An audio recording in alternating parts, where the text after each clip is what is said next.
dito kahit na ako'y nagtatago na doon sa Cavite. And I'm really, really so happy and so grateful to you, Direk, and of course, Consi Vandolph, and of course the family. Kasi kung hindi naman pumayag yung family, hindi na naman nila ako tatanggapin ulit. And ako po, yung pinaka-memorable kong day doon sa dating Momalong ay yung aking first day. Kasi, I grew up watching Tito Dolphy and Bernie, who were both stars. Okay, but of course, Tito Dolphy is a legend, okay? He's not just a great character actor, but he's a legend.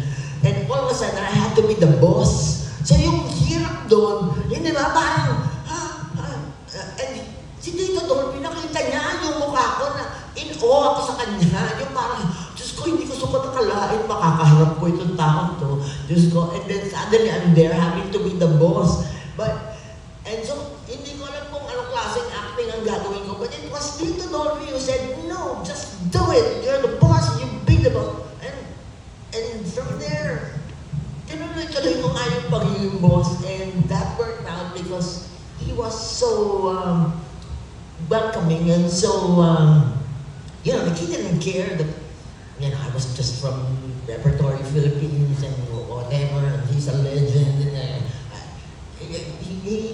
he's always been that inspiring to all of us. And pag tinatanong ko nga siya noon Tito Dolphy, ang galing naman naging career mo, no? And talagang sunod-sunod yung mga hit mo and all this. And he just told me, just keep on and be good, sabi niya ganyan, at whatever you're doing, because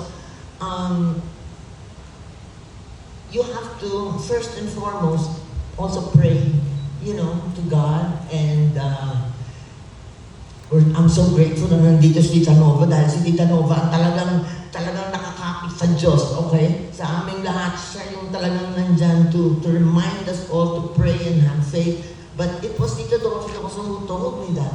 Kasi sabi niya, alam mo, mas maraming magaling pa sa akin na mga artista na nakasama ko and all this, pero hindi sila pinala. So,